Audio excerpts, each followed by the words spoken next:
Hey everybody, welcome back. My name is Liam and you are in my hobby room. Wait a minute. How did you get in here? Just joking. I've been expecting you.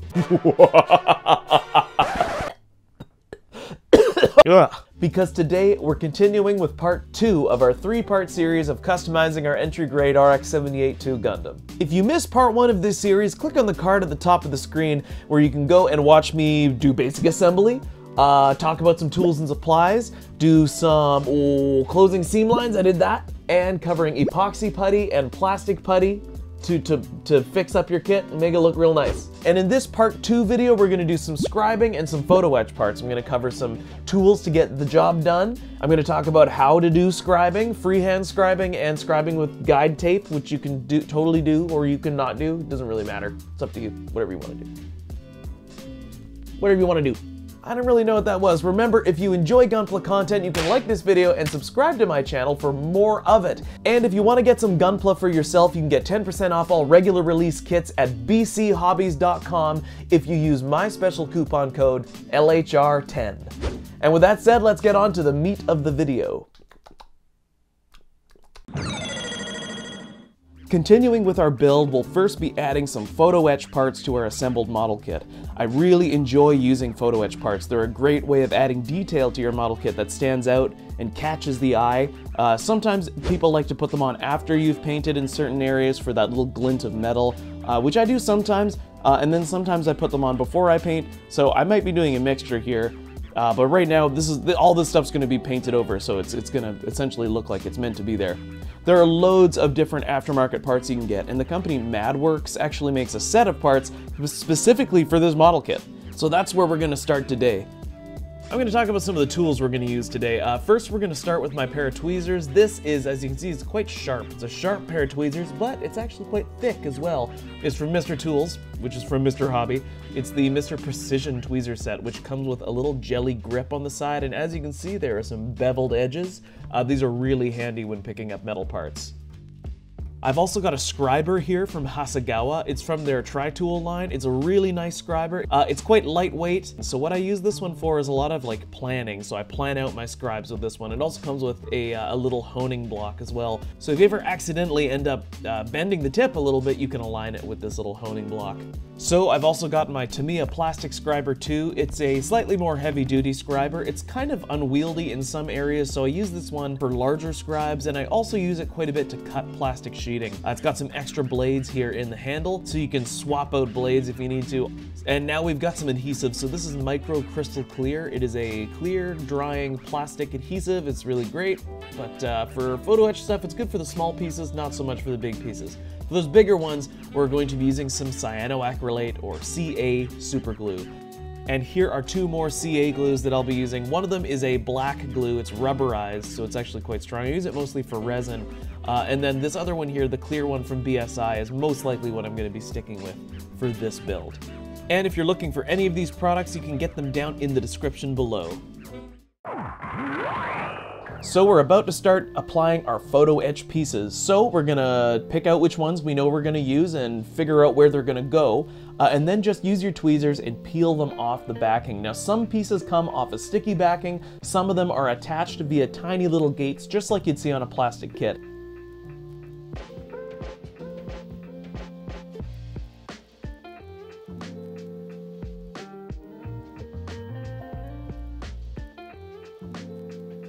In that case, you're going to want to use something designed to cut metal. So photo etch nippers are good, or photo etch scissors. They're just like regular nippers, but they're harder and very thin. The ones you see me using here are from HASEGAWA. There are lots of different types made by a bunch of different companies. They all essentially do the same thing. Some are thinner and longer than others, but as long as it cuts photo etch parts, that's all I need. Depending on how big or small or where your photo etch piece is going, you may want to use super glue, and I'm applying it with just a little applicator. You can apply it with a shish kebab stick. Those are fun. I like saying the word shish kebab. And remember that less is more when you're applying glue, so just put a little dollop there, and then you can put the photo etch part on top.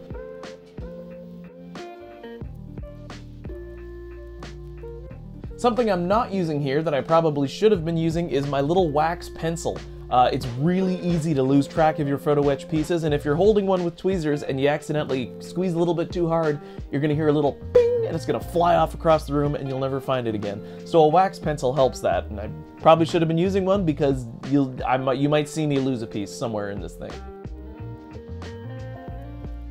Now for this specific set, the S21 set from MADWORKS, which is of course for the entry grade RX-78-2 Gundam, there is a photo guide that shows you where the pieces are supposed to go. It's not as clear as Bandai instructions, but once you look at it and you look at the photo guide, you think, oh yeah, okay, you can figure it out. It's not difficult. I'm gonna link that down below in the description so you can see for yourself where the pieces go and what they're supposed to look like when it's done. Photo-Etch parts, while metal, are actually very delicate, so you're gonna wanna be careful when you're applying them so you don't make any mistakes that are really hard to correct. Now, if you like this Photo-Etch set, you can get it down in the description below at bchobbies.com. Remember, it will fit either the full weapon version or the regular release of the entry grade RX-78-2. And it will make your kit look super fly. Just take it slow when you're applying them. And don't use too much super glue like I did because it gets really frustrating. Just use a little bit here and there, and you will be off to the Gunpla races. Now, some of your Photo-Etch pieces may need to be bent, so I'm going to be using a Photo-Etch parts bender, which is really helpful if you do a lot of Photo-Etch. You can bend them by hand or with your tweezers, though depending on how big the Photo-Etch piece is compared to the size of your tweezers, that will determine where the point of pressure is, and sometimes it can bend it out of shape or make it look really weird. I use a Photo-Etch bender. It's really helpful. You can get a variety of different ones for a variety of different prices, but I'm going to link the one that I use down below. So here is the kit with all of the Photo-Etch pieces applied. Now you might notice I am missing some around the skirting area, and that's because I tried to show you that you can in fact bend them with your hands, and I ruined them. So just use a Photo-Etch parts bender, lest you end up like me, ruining your stuff in a tutorial trying to show people that you can do it without a Photo-Etch parts bender, which, you know, I'm sure you can, but I'm not gonna. Now they look pretty good. I'm pretty excited about these. I can't wait to paint it and have these things really blend in with the design. But you know what this thing is missing? A bit of scribing. I want to do a little bit of scribing. Ooh, just a little bit. Just a petit peu. Just a little bit, eh? I'm sorry, that was bad. So we're going to do some on the chest. We're going to do some in a couple other areas, but we're going to keep it fairly minimal. I don't want to do too much. Just a little bit. Scribing can be a really intimidating thing to get into because the margin of error is so high, but it's not hard to correct mistakes. You just have to be very careful while you're doing it. Make sure to plan out your scribes beforehand. So now that we've got all our Photo-Etch done, we're going to do some scribing next, and this is going to be some fairly simple scribing. If you're at all familiar with the RX-78-2, there are certain details that are on most of the kits that I'm going to try and replicate on this one here. So for instance, there is like a little squiggly, I don't know what you call it, squiggly little line sometimes that goes across its pauldron. There's some lines down the thigh, sometimes there's some detail on the knee armor here, and that's pretty much it. I might add some lines up on the chest armor, and then there's going to be one panel line on the front of the shield here. So to do those, we are going to use some templates, and these templates are little Photo-Etch templates you can get. These are ones from MADWORKS that we're now carrying at BC Hobbies, so that's pretty sweet. You can check those out in the link in the description down below. That's pretty cool. I just use these with a pencil sometimes. Sometimes I just freehand scribe in smaller areas. If you're doing a really large area, that can sometimes be a really bad idea. So scribing doesn't actually have to be as scary as most people make it out to be. Yes, you're going to be carving lines into your kits, but if you take it slow and you're very gentle, you probably won't damage anything. Being gentle really is the key. You'll find that polystyrene is a pretty soft plastic if you're scribing into it. However, if you push into it too hard with too much pressure and you're like really just scribing that line as hard as you can, which is an easy thing to do accidentally, you're going to end up jumping the template or jumping the scribing tape or whatever you're using. As you see here, I'm not using any scribing tape. That's because I have this handy dandy template. And we're just going to use my pen scriber here. This is from HASEGAWA. This is a really, really sharp but fairly light scribing tool. And I'm just going to make a line here. Very gentle. Don't need to press very hard right now. And then we're going to go over it and do it again. And again. And again. And that's honestly, that's how you get it done, is many light passes. Now I'm going to take this scriber here. This is the Tamiya Plastic Scriber 2, which is a little thicker, a little stronger, and I'm actually going to push it through instead of pulling it, just to get the line a little bit deeper to really work into that channel. And again, very light pressure. I'm not pressing very hard at all. As you scribe panel lines, you might want to use a toothbrush or, an old paintbrush or something just to get all the plastic dust out of the panel lines, because they're gonna fill up like that. Now, where's that water-based Gundam marker? So I have a few Gundam markers. I just so seldom use them for anything. But this is a little water-based one. So what I'm going to do is just put some ink into this channel so you can see the panel line form. There we go. Okay, so there's a panel line. Easy as pie. Didn't take very long. So yeah, these little templates are really handy for that. Sometimes they can be a little difficult to hold onto the piece without it sliding around everywhere. And in that case, you might want to use some masking tape or electrical tape or whatever kind of tape just to hold them down. But on a piece like this where you can easily get your finger in there, it's really not that necessary. So we'll just get the template in place, take the scriber, and it's important to not move the template once you've found your space, or once you've found the place it's going to be in. Keep in mind that if you are scribing with a lot of pressure, which as I said earlier is really easy to do if you're not paying close attention, or if you're talking on a YouTube video when you should be paying attention to what you're doing, Liam, then you might accidentally be moving the template by scribing against it. And in that case, you're probably going to end up with a huge mess. So let's be real careful not to do that. We can take our Tamiya Plastic Scriber 2, and the reason why I'm alternating between these, if it wasn't clear before, is that this one is very fine, and it's great for doing the guides for these panel lines. So it is scribing a panel line. It's just a very shallow, very thin line, but it is deep enough so that when I take my heavier scriber, that I can get right in there. And I'm gonna say this is not the best scriber I've ever used. It is actually really good for a lot of other things. I use it to clean tools sometimes. I actually use this a lot for cutting plastic card, which you might have seen me do a few times. So what I'm going to do again is take this scriber and gently push it along the channels that I've just made. Again, pushing, not pulling, not yet. Just a couple times to get that channel a little bit wider, and now we're going to begin to pull right back.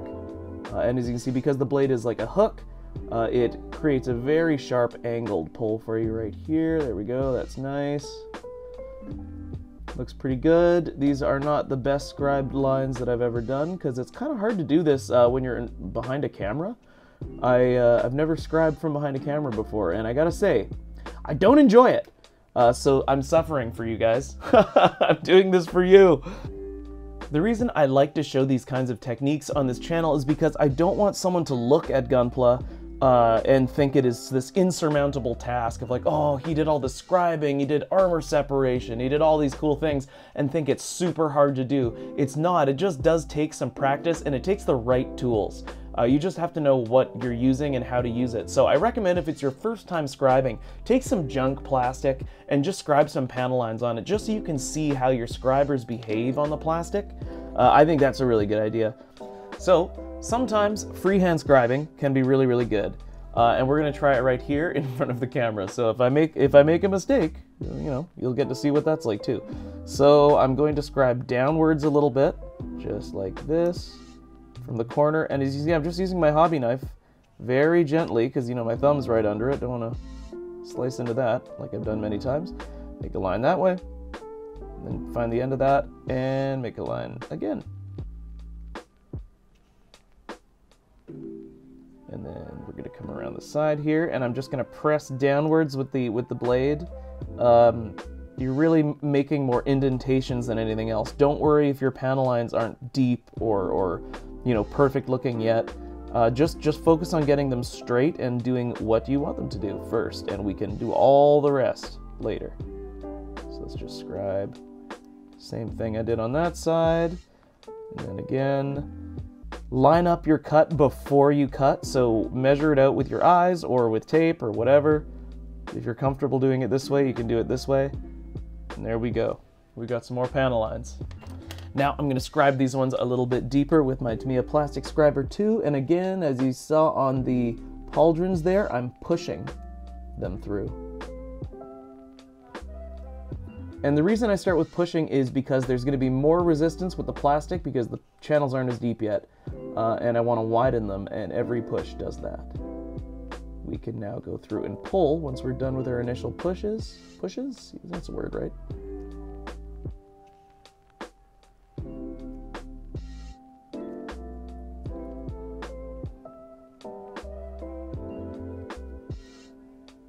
Oh, made a mistake there, so I'll get to show you how to clean that up. Yay. This whole scribing behind the camera thing, wouldn't recommend it. So I'm just gonna fill this in with a Gundam marker so you can see exactly where my mistake is, and then we're gonna clean it up with some putty.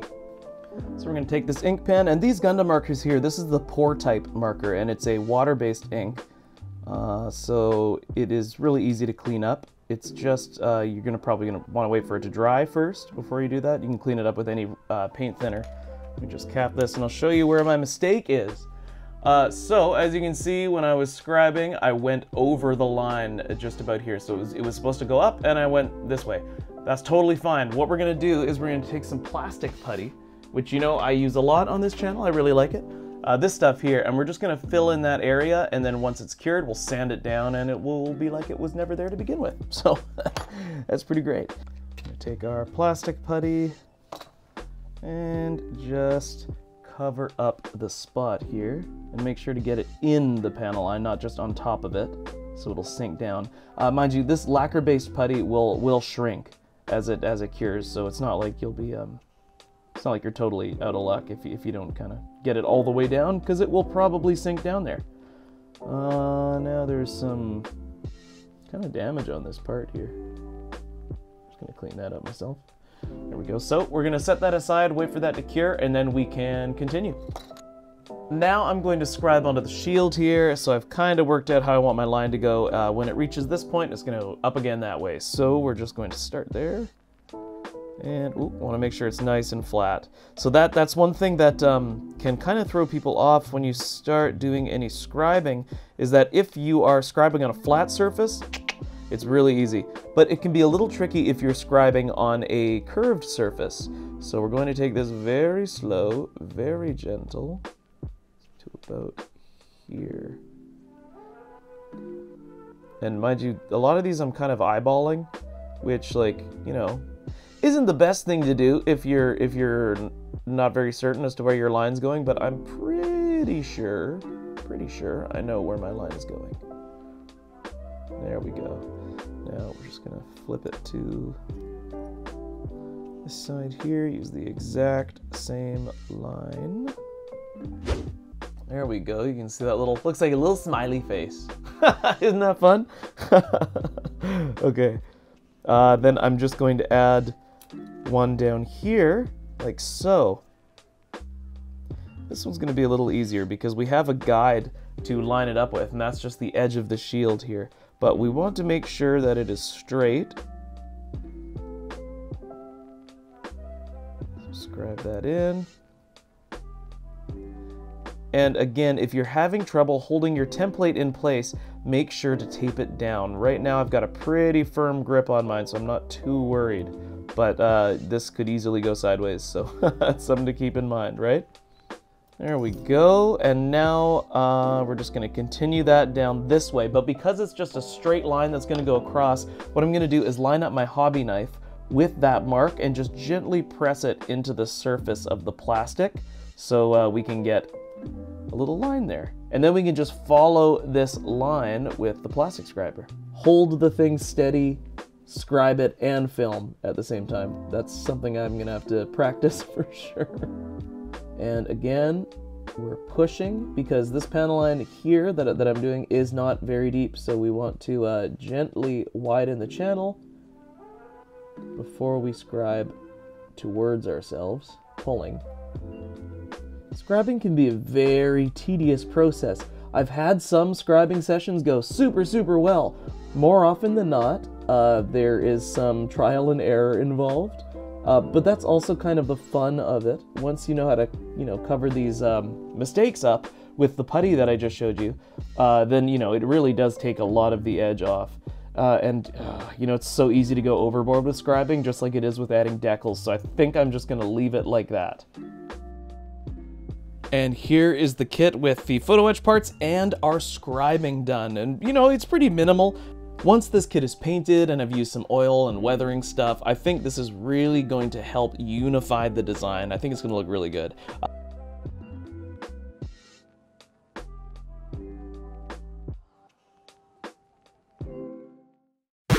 Thank you guys so much for watching part 2 of our Let's Build Together series. Next time in part 3, we're going to be cleaning, priming, and painting our kit, and we're going to add decals. We're going to do a little bit of weathering, just a little bit. It's going to be really fun, so that will be coming in part 3. Remember to check down in the description for links to the things I was talking about if you are curious about them. I hope you guys enjoyed this video. Please like and subscribe to the channel if you did, and I will see you guys next time on Liam's Hobby Room.